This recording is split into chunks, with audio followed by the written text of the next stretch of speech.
All right, we've got a gents only session today. Gentlemen's only. Gentlemen's only. Yeah, that's right. A dream team here, guys. Dream Dream team. Yeah, man. So here, look, we're the marketing team here, Investmentor. Yes, we are. All right, if you guys don't know who we are, Luke, Bruce, Danny, digital performance, Consultant. bloody CEO over the place. Yeah. I work for everybody else, basically. That's Yeah. what it means. Look, it's super exciting to have us three on camera. I'm personally very excited because we talk quite often. We banter quite a bit. We overall have a pretty good time when we're in here. Yeah. We have a lot of fun, don't we? Yeah, we do, man. Yeah, we that's do. good. Bruce first hired me, and then he hired Danny. So we're actually his foot soldiers. Or you can call us bodyguards, you know? Bodyguards? Yeah. No, Call it whatever you like. Danny, maybe you. man. Probably bodyguards. I like bodyguards better. He's saying protecting you, Bruce. I'm running away from any conflict. What do you protect me from? Hey, man, there's a lot of negative press out there. That's true. That's true. Yeah. You know? Yeah. Look, why we're having this podcast is to get to know our staff better, get to know Danny better, Okay. right? Yep. I mean, like Danny and I go way back. I heard. We go way back. That's right. Yeah. How long has it been? What would you like to know? I mean, No, we'll How get- long? How long have you guys We'll get to it. known We'll each get other, to mate? it. No in a hurry. How long Okay. have you guys known each other? Real talk. Oh, wow. 'Cause you were 2015? What are we in? 15. Yes, like Yeah. seven years? 2015. Whoa, hold on. Because you Yeah. were. I only thought it was like 2-3 years. No. So you were hired like earlier this. Earlier this year, earlier that's this year. right, yeah. But Well, you've we known work- each other for 7. Yeah, we're working very closely with him. All right, you guys got to explain this. Yeah. Yeah. So I remember meeting him. He was, schmicking his grey suit. I was wearing a suit. Yes. Yeah, grey Yeah. suit and orange tie. Oh, classic. You couldn't miss that, right? So I remember Bruce in a suit. It's been a long while. Yeah.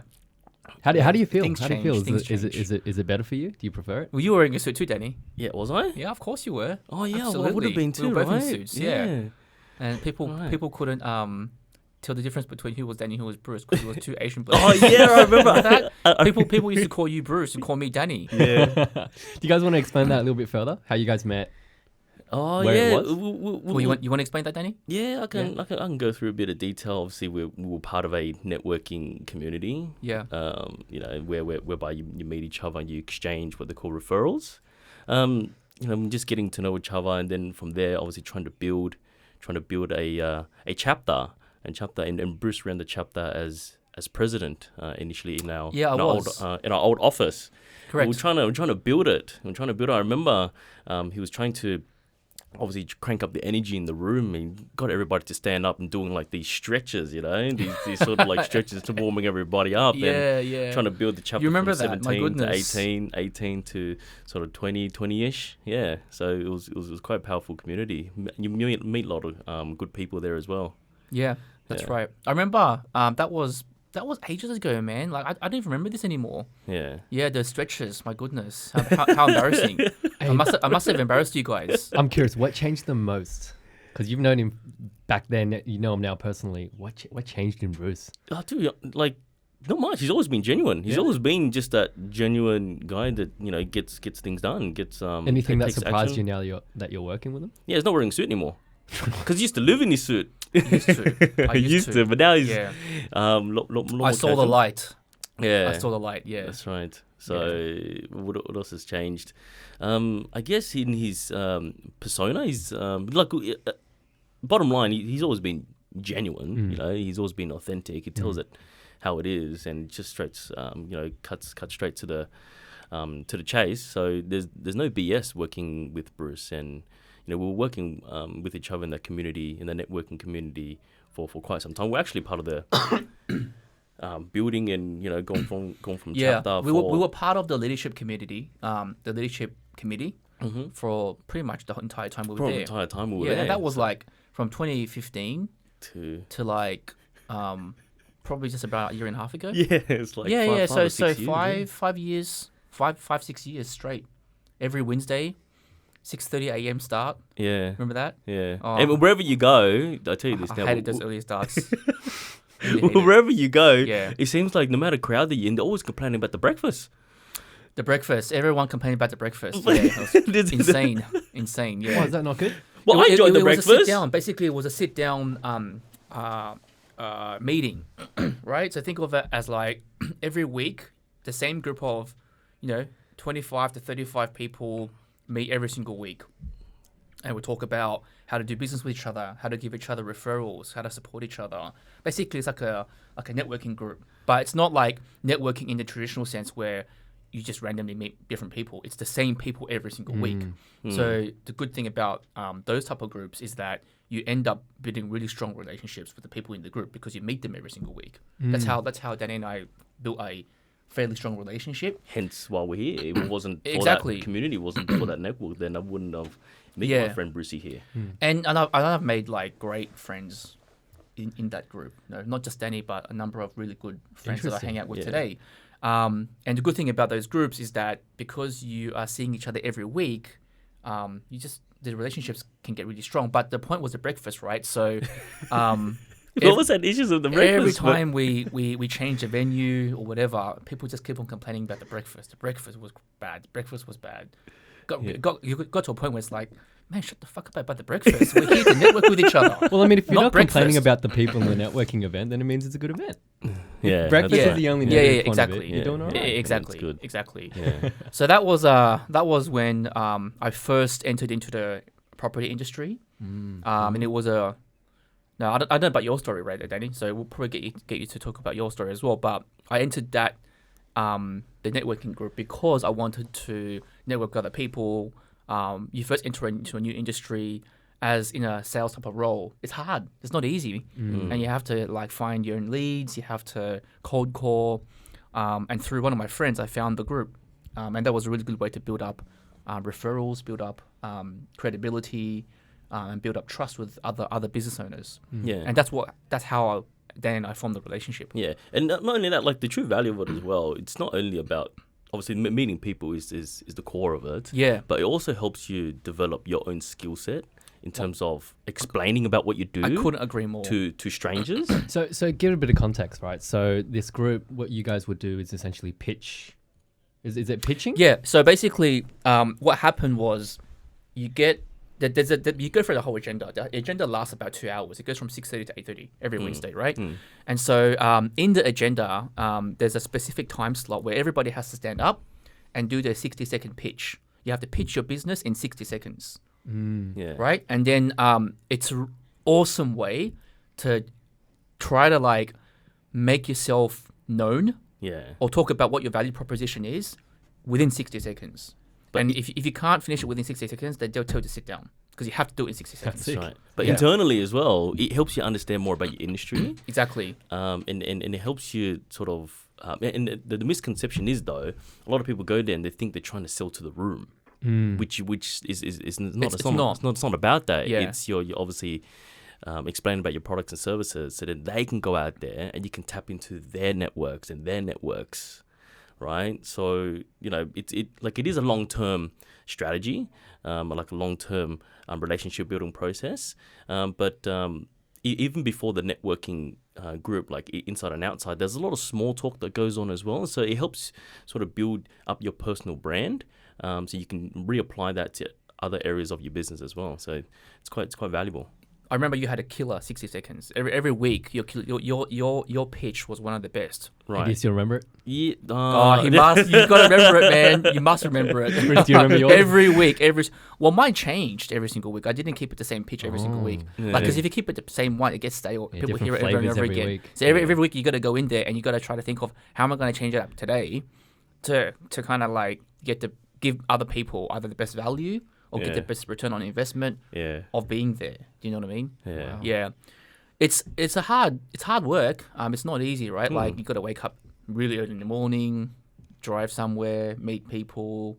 So naturally, most people's instincts would be like, "Oh, I can't be bothered."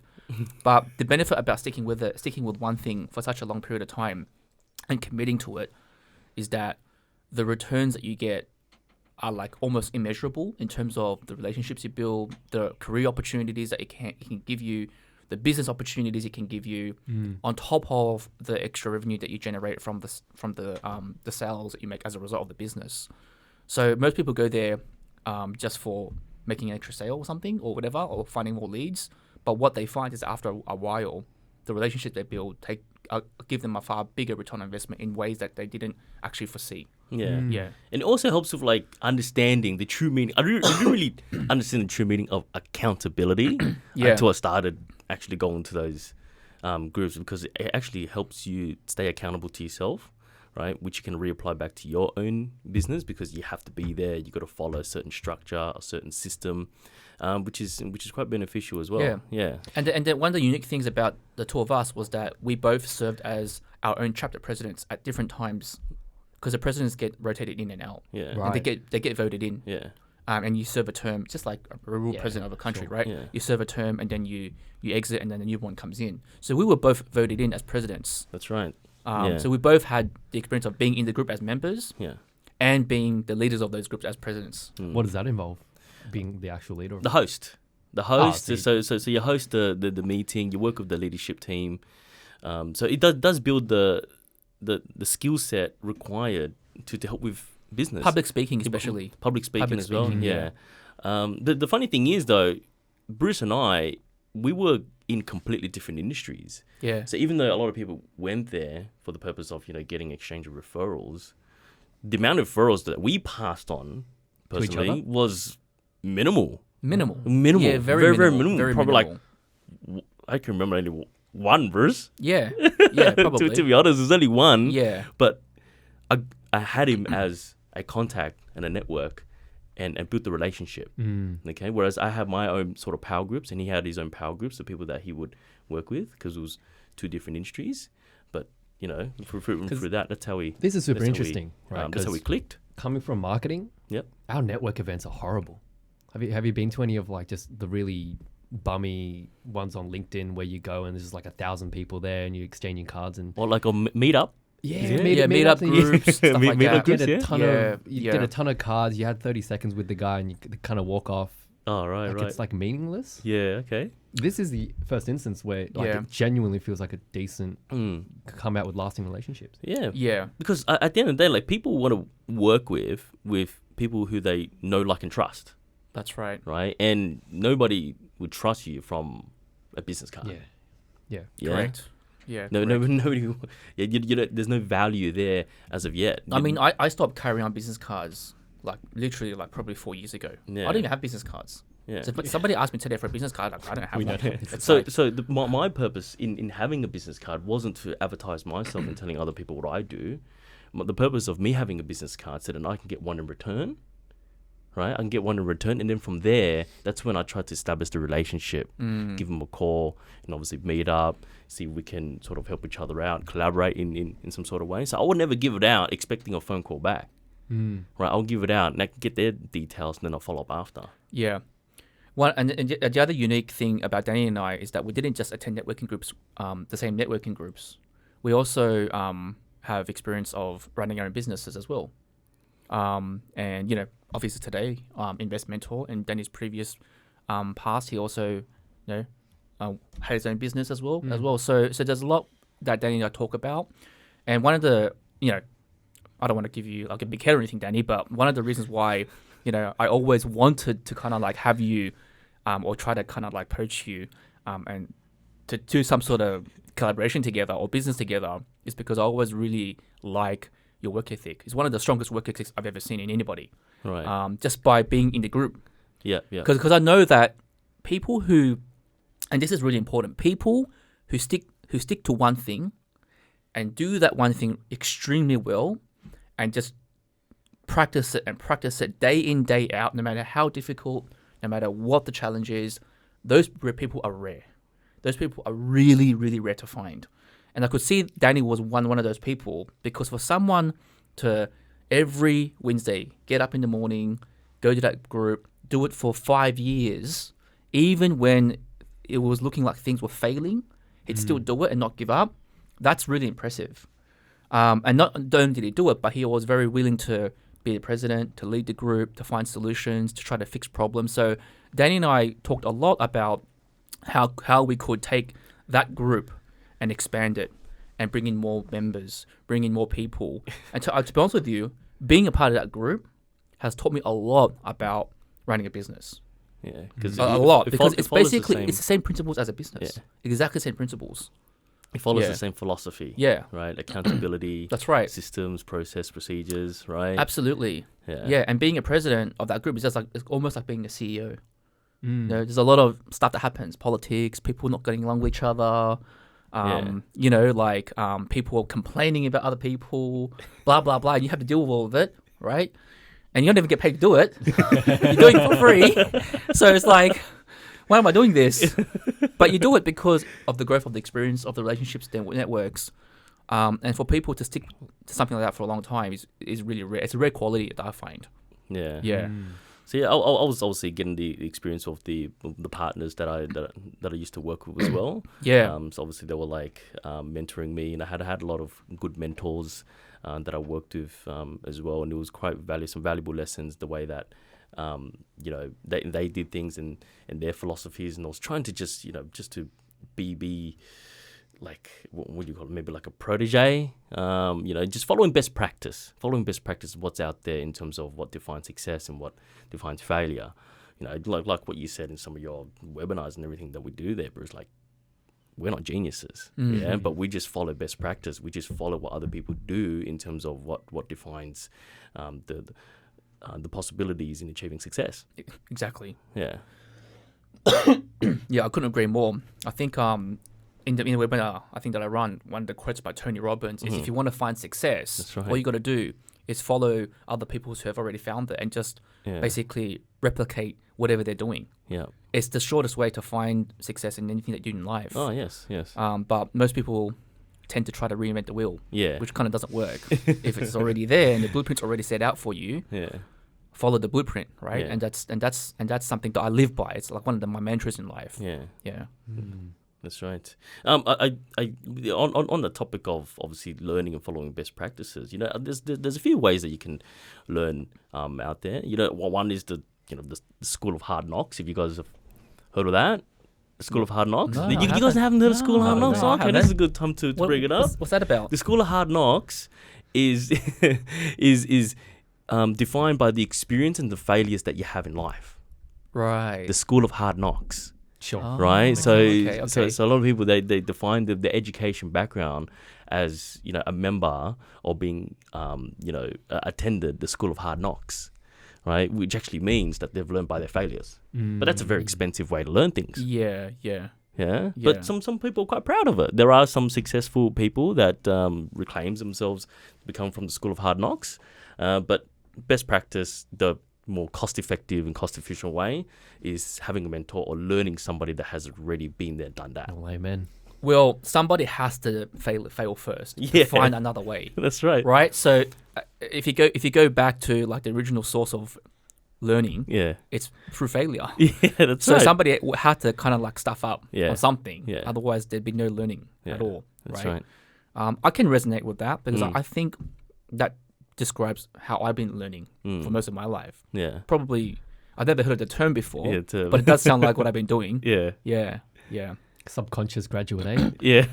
Whatever. I don't know. Something like that. Mm. Yeah. So one of the other things about this group that I think, and for those of people that are watching, if you want to know what this group is, it's called BNI, right? It's not a sales pitch for anything like that, but if you want to find out a bit more, if you're running a business, whatever, I really highly suggest you look into it because it can be a great way to start if you're thinking about starting a business or whatever. It's a great way to network. But essentially, one of the other great things I learned about this group is what it meant to be a good salesperson.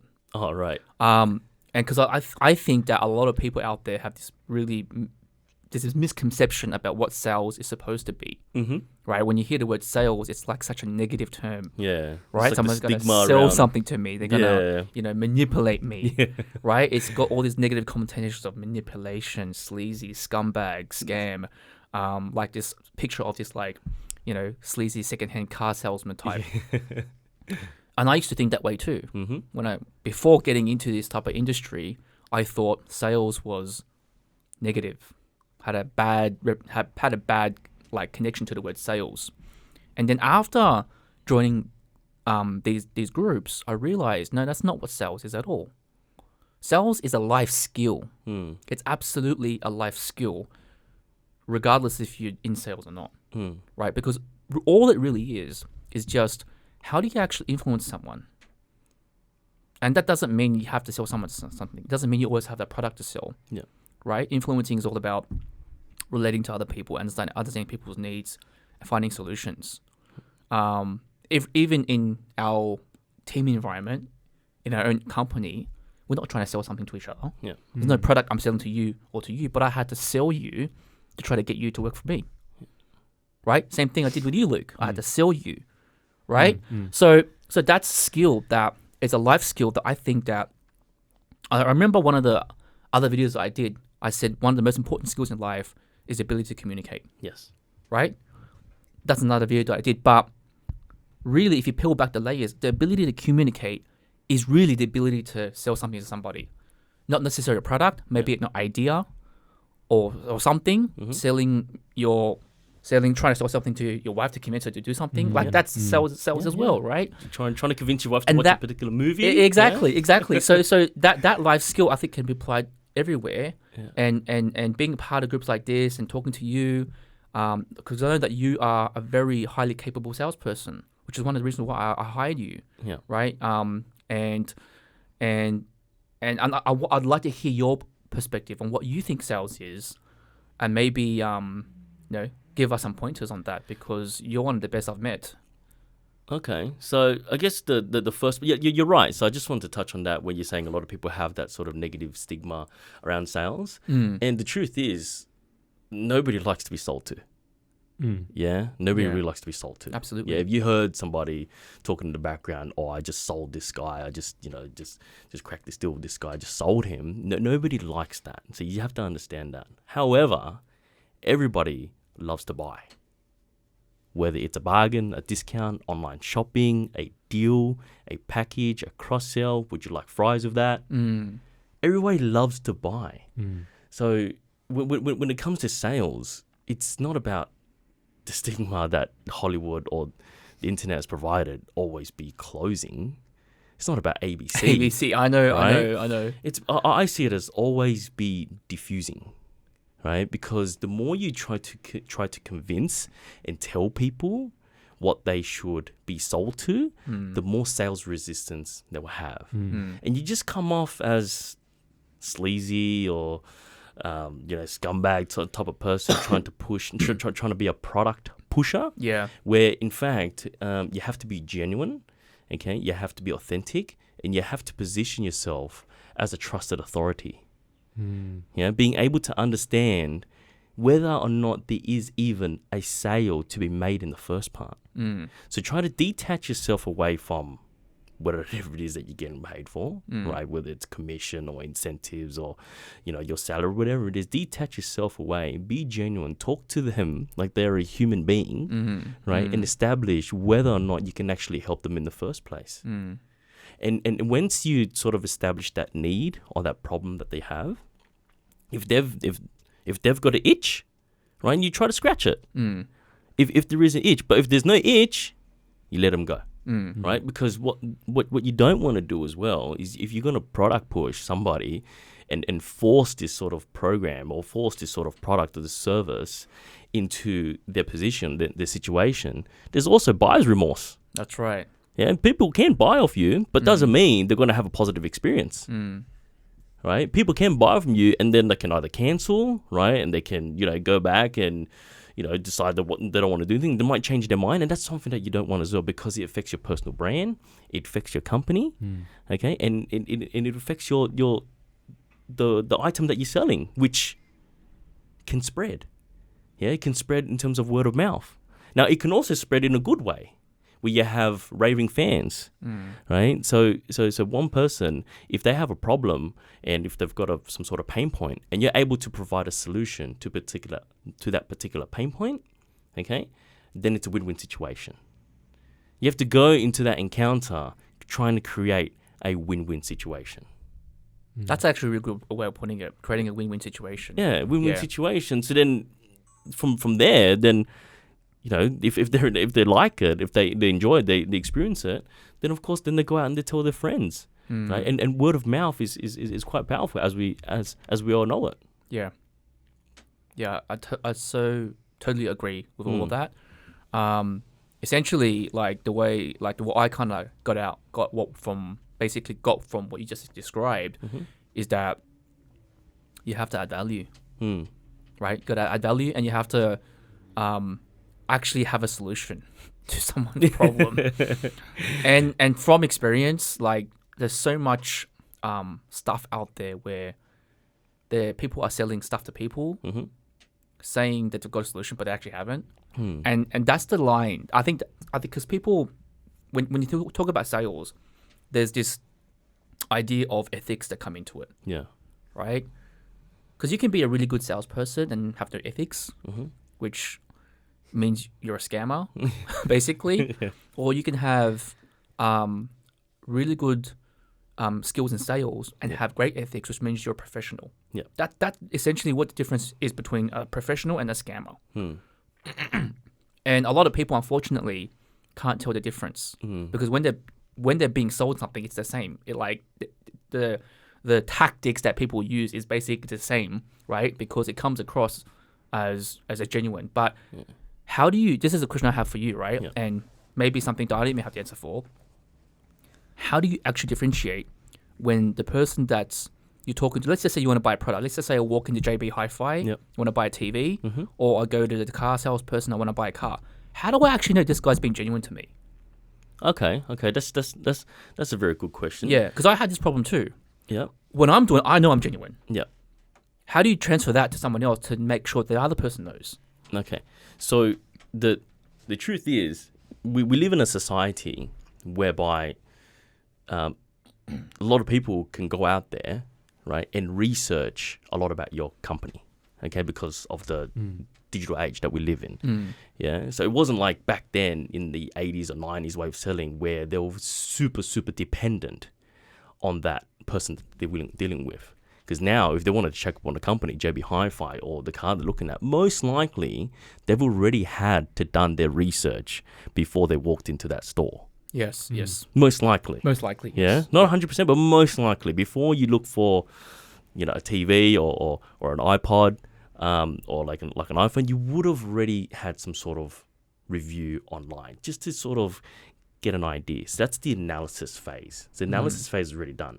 Now, what that means, right, is that they're not really dependent on this particular person anymore, right? They're not particularly dependent on you, right? So in order to be genuine, right, you got to know what questions to ask. So telling, convincing isn't persuading. Asking and understanding is genuine. Yeah. So because of the questions that you ask that particular customer or prospect, right, it needs to drive two very important factors: the logical reason for the want to buy and the emotional reason. And what you say drives them on a logical level, but the way that you say it, the way that you emphasize on it, drives them on an emotional level. And there has to be some sort of connect. Right? So if you go in there and you tell them this is going to be the best product, right? This is going to be X, Y, and Z because of, because it does this, because it does that, because it does this. Well, there's going to be a lot of sales resistance because you're telling me what's good.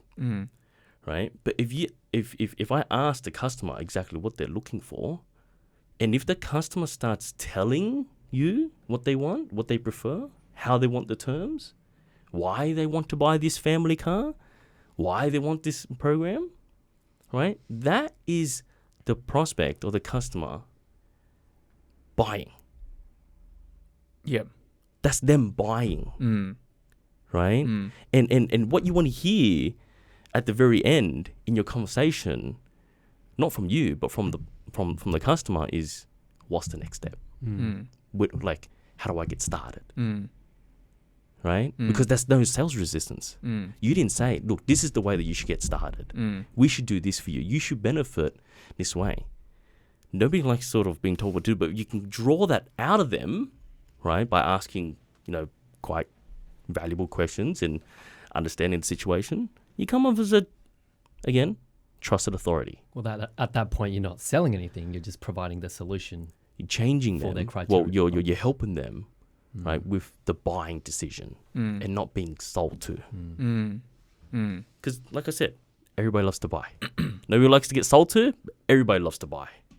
Yeah, well, that's why people have so much credit card debt, right? If you look at Australia, look at the amount of credit card debt, it's insane. Yeah. It's like, billions of dollars of credit card debt. Yeah. Yeah, so I agree with you there. Everybody loves buying stuff. Yeah. Yeah. That's interesting. It's a title. Sorry? That's a title right there. It's a title. It is a title. Oh, I don't think it's a title a lot of people want, though. But a lot of people have. It's very true. Yeah. Absolutely true. Yeah. I spent a lot of money on the car recently.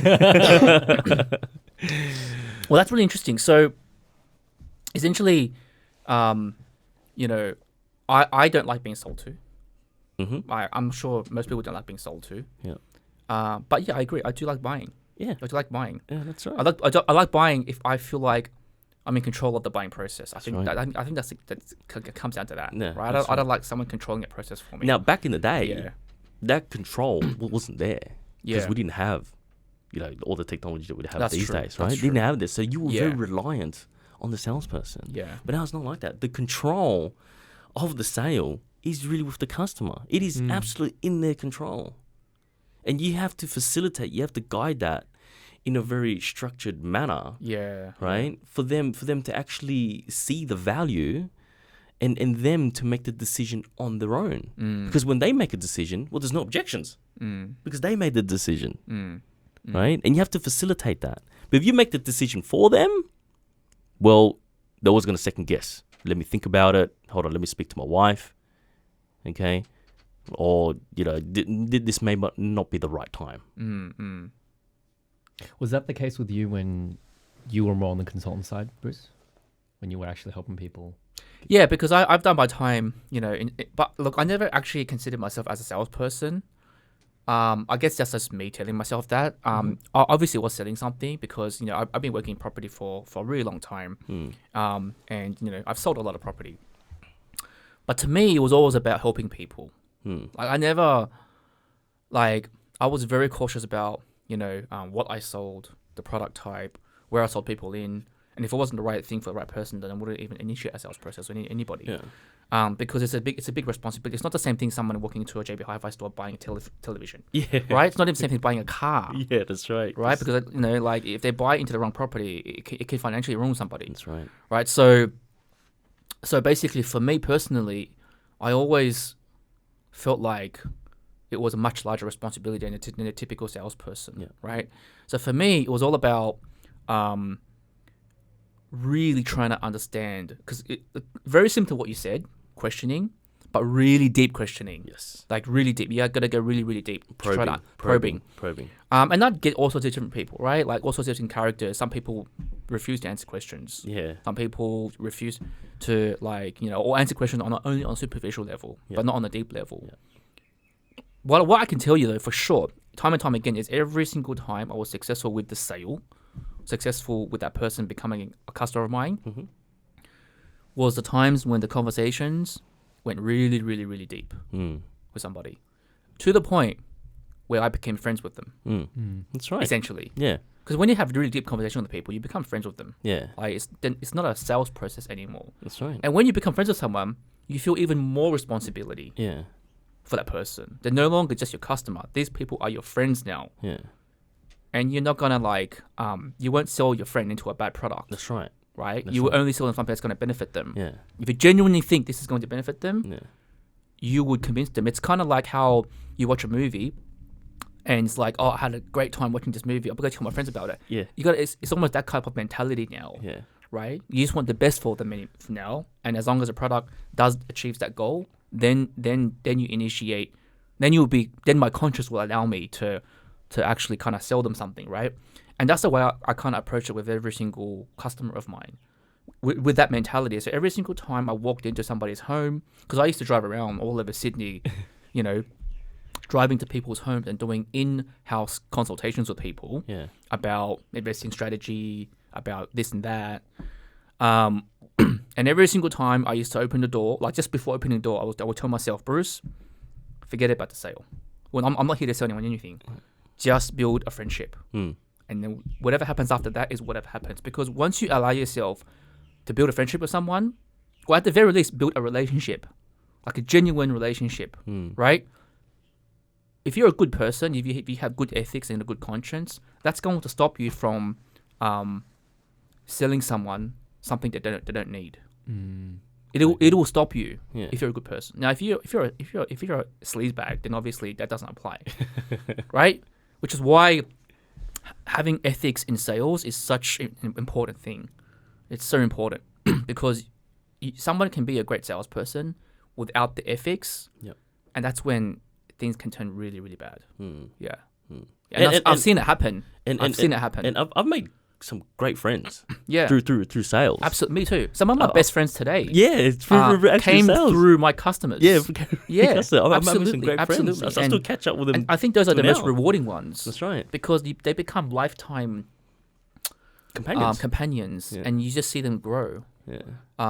And now I was saying this to Luke a couple of days ago, right? I was saying to you, one of the best, best things you can ever get in your life is not how much money you make, is not what car you drive, what house you live in, where you live, is to see the result of somebody grow as a result of you directly having a contribution to that growth. That is the best feeling you can ever have in your life. Absolutely. Whether that's you with your staff, with Jacob and Dean, or whether it's us, with customers.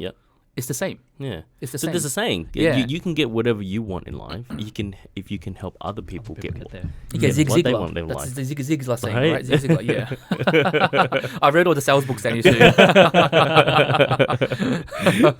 What do you guys do in the situations where, because you mentioned before, it's really, really profound, is when you're selling, you're basically just reiterating what the customer wants and providing a solution.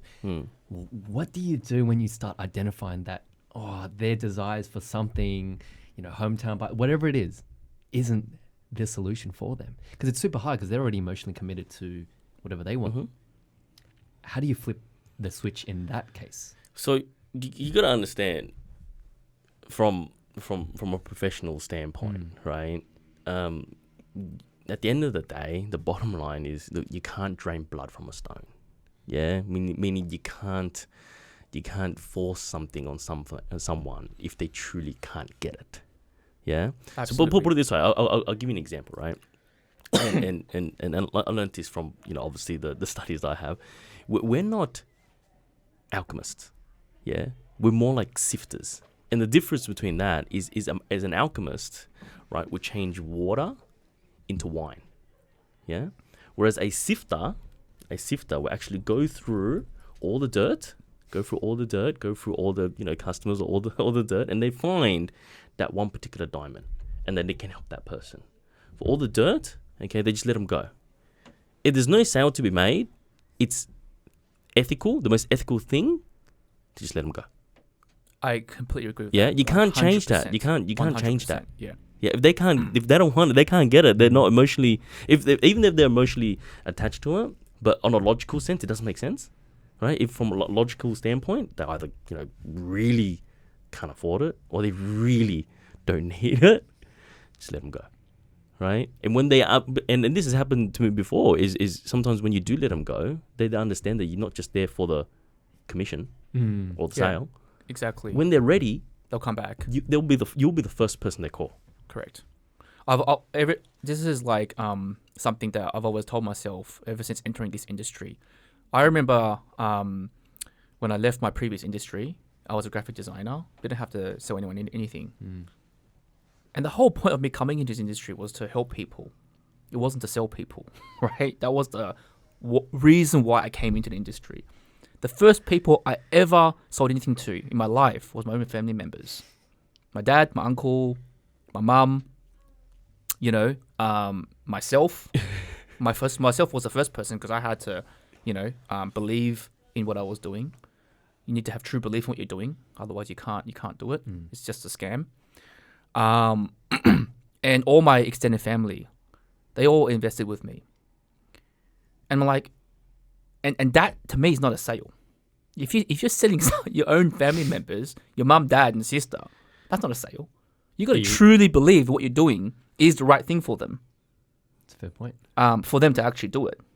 Otherwise, you wouldn't want to wish bad things upon your family members, right? Correct.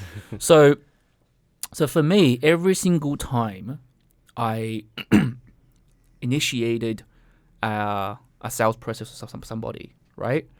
I always told myself that this has got to be the right decision for them. Now, there are a lot of ways you can get there. And there's a lot of people out there that need the product, but they know they need it.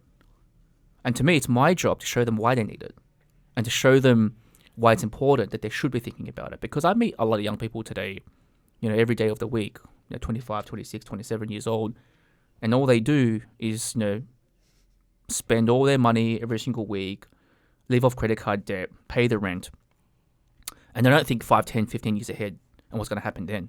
These people, in my opinion, they do need our help. And so for me, it's almost like a responsibility that I want to have to kind of like meet as many of these people as possible. And you all fit into that category, by the way. Everyone here. So on camera you can see 2, but behind the camera there's another 2. They're all, 31. Yep. 27. 26. 26. 25. Jacob. Dean and I are 23. 23. There you go. I'm the oldest. I'm 40. So I've got 15 years ahead above you guys. And, I know there's like, for young people, it's like, I'm not going to listen to him. He's older. Like, I want to do what I want. That's the wrong attitude to have. You need to learn off other people's experiences. You need to learn off other people's failures and successes. And don't do what everyone else is doing. 90% of people your age bracket are not doing anything.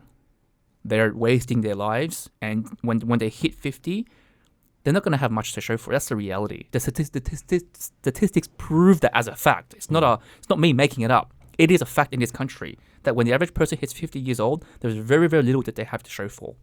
How do you get yourself onto a pathway where when the time you hit 50, you're 10 times, 100 times ahead than the average person? Wouldn't you want that? How do you get there? That's the thing that I think why I want to do this, why I want to put myself in a position where I want to convince someone to invest into something. That's the thing. And if I can't get that result for somebody, I'm not going to sell them anything. That's the bottom line here. Yeah. Right? So for me, it's all about the reasoning behind of doing something as opposed to the sales process. Wow. Yeah. Anyway, it went a bit dramatic there, a bit deep. So apologize for that. That's good. That's about connecting. Yeah, That's about yeah, connecting. yeah. That's Yeah. about just human behavior. Correct, correct. Looking out for the person that you're working with, looking out for the Yeah. person that you're dealing with, looking out for the person that you're helping. It's just human nature to do this sort of thing. Absolutely. Be ethical about it, adding value. I understand what the problem is, provide that solution, and then the ball's ultimately in their court. Yeah. Yeah. Yeah. Well, recently you went from initially Danny was on phone calls with people, Yeah, that's right. and now recently, I think this week, you've transitioned into kind of more of a online face-to-face with Zoom and Google Meets and stuff, right? Yeah. That's right. How's that little So transition? this is quite interesting, right? This is the funny thing. Like I've done courses, I've watched videos, I've read books, right? And this is the thing that I found. Like nobody is gonna give you the answer, right? The answer, and I've learned this from a very, very, very great mentor of mine. The answer lies within you. The answer lies within you. Yeah.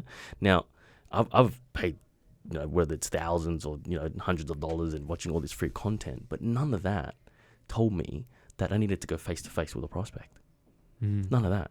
Yeah. And all I did was just took my experience. So I came from a banking and finance experience, right? Providing insurance for customers of the bank, and that was purely B2C is what they call it. So business to consumer or business to customer, right? And that was just purely telephone sales. I did that for about a year, okay, and that set up my sort of foundation in terms of communicating, right? And then I branched off into a more B2B sales role, right? So B2B was more face-to-face, was more building the connection with directors, business owners, CEOs, and helping them understand the value proposition, how it's going to benefit their business, right? So when I started here, what we're doing right now, ultimately, it's B2C because you're dealing with mainly individuals, couples, mums, dads, right? You're not dealing with any corporate enterprises. Yeah, well, not ultimately. It is B2C. Yeah, it is. So it's not even ultimately. It's just B2C. Yes, it's B2C. Yeah. So going back to the B2C role, going back to the B2C role, Yeah. I assume that I can just do the whole function just based on the phone. But all I did was get one experience from one workplace and then got the experience from the other workplace because I used to do video sales. I used to jump on, I was doing video sales before the whole world knew about Zoom. I was already working with people back on Skype. That's right. Right? Back on Skype and understanding the value proposition and connecting with people. Yeah, because most of your customers were US based, right? Yeah, there was US. Yeah, US. There was, there were business owners as well, right? Yeah. So I was already doing face-to-face. And then all I did was just get, my experience from one company, my experience the other one, and then started put it together. And now people when in the role now, when actually jump on a video call with me, right, they see that we're real people. I'm a real person. I think what we do, Danny, especially in our industry, what it requires a high level of trust before someone's gonna choose to do business with us. That's right. And I think obviously as the product gets more expensive, the high trust is required. Like you don't need trust with somebody to buy, groceries. Mm-hmm. You don't need a lot of trust to buy a phone. The trust is already in like the Apple brand, right? But when you go higher up in the expensive bracket and you're talking about buying a property, you need trust. That's right. And I think that's what made the difference is the trust. Because if you see someone in person, just subconsciously the trust tends to be a bit higher than on the phone because you see their person, the real person. Yeah. And I couldn't figure that out, And to be honest, like you guys couldn't even figure that out, right? You guys didn't. I think we mentioned it a couple of times, but it just came to me. I'm like, oh, actually can do this. Yeah, well, it's not that I didn't figure it out. I wanted you to figure it on your own. We can edit it to make it sound that way. How about that? Yeah. Mastermind puppet maker. Yeah. So I figured out on my own, and it comes back to my experience with my old mentor, and he goes because I used to always go out there and like search for what other people's doing out there, and I used to sort of go this place to that place, and I was jumping around a lot. And my mentor was like, Danny, look, I have my absolute faith in you. This is what he said to me, and it still resonated to me. Right, I have my absolute faith in you, Danny. Yeah, that's why I'm working with you. That's why I want you to work with me. I have my absolute faith in you. The answer lies within you. You got to figure it out. Right? Yeah, I agree with that. And at that time, I was only working with him for I think 6 to 12 months. And I think there was that it may be some sort of, self-doubt, a portion of self-doubt there. But once I started to understand the product, the service, and practice in my role, I finally understood what it meant by the answer lies within you. Yeah. You actually told me something similar. Did back I? when I first started. Wow. Yeah. Well, what did I say? You basically said, hey, this is an opportunity. Yeah. Right? Because this wasn't the only place I could have worked for. That's right. Bruce said, you've got this opportunity. You're basically a smaller fish in a bigger pond. Mm-hmm. I'm not going to give you the answers, but there's an opportunity for you to explore. Yeah. I think that single opportunity has allowed me to do a lot of what's helped Investmentor and what's helped me personally as well. And to be honest, I've taken what Bruce has told me and sprinkled it down over to Jacob behind the camera. And he's subconsciously doing that to Dean. Yeah. And seeing that whole line is it's good. Accomplished. Yeah. Mission complete. because people in general, people are more capable than they think they actually are. Right? People are actually more capable. If you just believe in them, if you just trust them, you just give them a chance, right? They can really work wonders. Yeah. And it's all about self-development, self-improvement, and just taking yourself to the next level. You don't need somebody else to go in there, give you some generic jargon. What I would say to all of this is that I've read the same amount of books you've read about on the topic of sales, Danny. Yeah. Like every book under the sun I've read. Yeah. I can tell you right now, it does lie within you, 100% without a doubt. If you just apply whatever you read in a book directly into whatever you do in sales, you're going to spectacularly fail. It's not going to work. That's right. You need to find it within you because every human is different. Every relationship you have with someone is different. Every friendship you have with someone is unique. That's got to be applied to every customer you have as well. Yeah. They're unique. You've just met them. How you interact with them, the way you talk to them, everything is a unique thing. There's obviously things you can learn, obviously in sales that are best practice, and there are things that you shouldn't do and should do. All those things apply, but those aren't the things that are ultimately going to make you really, really successful. What I think will make you really successful is how you apply those things and add in your own unique flavor. That's right. And how that captures whoever you're talking to. That's pretty much it.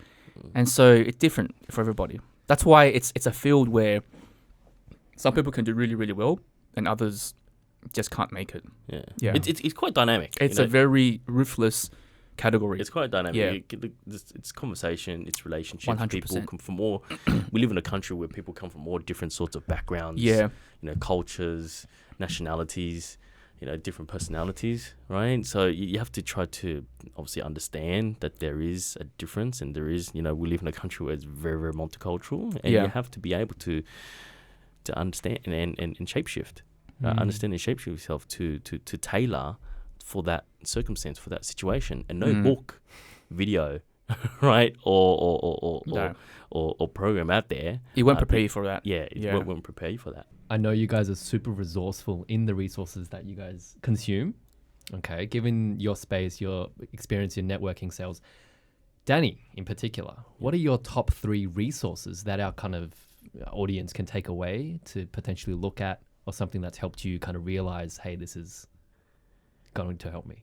Oh, right. In the exact books in particular? Book titles, podcasts, whichever resources, because I know you consume them, and I walk past your office and see it all the time. So, look, the mentors that I follow, that I sort of read about is, of course, like everybody know who's this guy is. First of all, it's Napoleon Hill. Right, so I read a lot of his content, right, but that's obviously back then, but the same principles still apply. The same principle that he suggests and that he explains in his books, it still applies into wealth mindset, right? So some other things that I do as well is I practice. I don't know if you guys know about this, but just positive affirmations, right? Just the things that you feed yourself. Instead of listening to a lot of, I would say, rubbish or jargon that's on these days, why not plug yourself into something that's gonna improve your daily life? So there's, if you type into positive affirmations on Google or YouTube, there's a whole ton of stuff, right? And so the mentor, my knowledge, I would recommend Napoleon Hill, Dale Carnegie. A lot of modern day people that I follow is big shout out to Jeremy Minor, big shout out to Grant Cardone, okay. Jordan Belfort's tactics is quite valuable as well, okay. And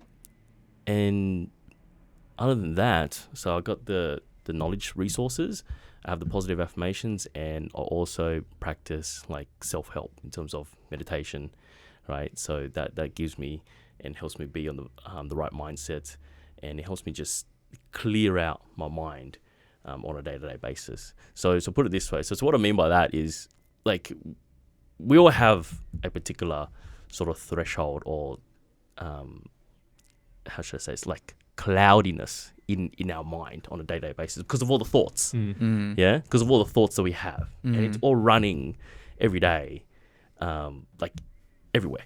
And picture this. I'll give you this analogy. Imagine your mind is like a fishbowl, and the more that you feed the fishbowl flakes, right, after when you feed it all the flakes, it gets quite cloudy, it gets quite cloudy. And if you're not practicing sort of meditation, okay, that stays clouded every day. And what you do, whether it's 5 minutes, 10 minutes, 15 minutes, wherever it is, focus on yourself, okay? When I actually meditate, what it does, it just clears that cloud. So it becomes more clear like this. So you're more direct, okay? You're more responsive, okay? And there's things out there that doesn't maybe affect you as much as you think it should be. if that makes sense, right? But I also do that based on, because I've always been meditating ever since I was quite young, just for religion and spiritual purposes. But I find it quite helpful. So the books that I read, the things that I listen to, so the books, the positive affirmations, and meditation. Yeah. Love it. There you go. Love it. Great note to end with. Great advice. That was fun. That was fun. Bruce, thank you. Danny, thank you. Thank you, Danny. And for our audience, thank you so much for watching. Yeah. We're doing them now once every Thursday. So hopefully this one will come out very soon and you guys enjoy. Amazing. Thank you very much. Thanks, gentlemen. Appreciate your time. Thank you. Thank you.